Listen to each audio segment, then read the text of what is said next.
One project on the Eau Claire River is looking to use these winter months to tackle a problem impacting Lake Altoona.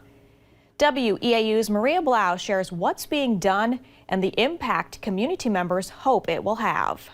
With ice covering parts of the Eau Claire River that feeds into Lake Altoona, machines weighing thousands of pounds are at work on top of the water.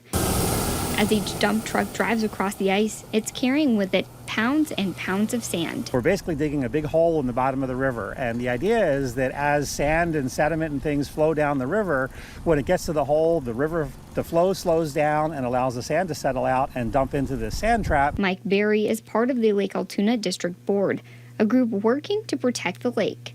As long as Berry has lived on Lake Altoona, he says sand has been a problem. This is, probably the third or fourth at least dredging project that's happened on the lake since we've lived here, and it's something that's it's important to the long-term health of the lake. Berry says the sand can make areas of the lake difficult for boats to navigate, and it can impact fish habitats. What ends up happening is that if we don't catch the sediment here before it gets to the lake, when it gets to the lake itself, the water slows down, the sediment falls out, and it makes the lake shallower. He says it could even lead to the lake disappearing in the years to come. The Lake District hired Vite, a Minnesota-based contractor, to create sand traps in the river in its latest effort to protect Lake Altoona.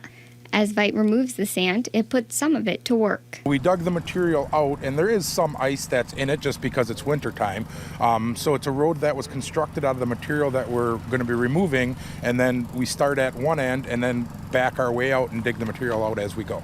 After a short delay because of some brutally cold weather, project manager Adam Vandenhouten says everything is on track to be done digging in about 2 weeks. In Eau Claire County, Maria Blau, WEAU 13 News. The Lake District Board hopes projects like this one will keep the lake around for future generations.